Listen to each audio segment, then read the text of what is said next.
pinagtakahan ko, bakit wala siyang galaw na ganyan? Matapos na. Pero ano pala si Conscious? Oo, tagal yun. Tagal yun. Yan. Pag ganun ko sa inyo, pag may chance na siyang bisa, pupunin niya.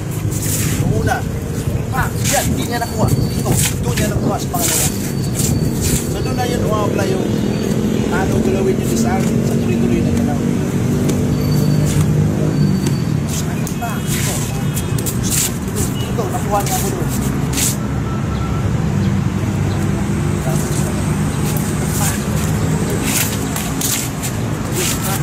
Pag ganun ko, nakuha niya ako doon. Una, bibasic natin. Pag ito saksak, ito saksak. Pag ito slash, ito saksak. Pag ito saksak, saksak. Paano gawin na ngayon? Doon sa sitwasyon na tuloy-tuloy ang galaw. Ito lang, pag na-start. Isa. Yung pasok sa mga. Pasok kita na. Gagamitin niya yung isa.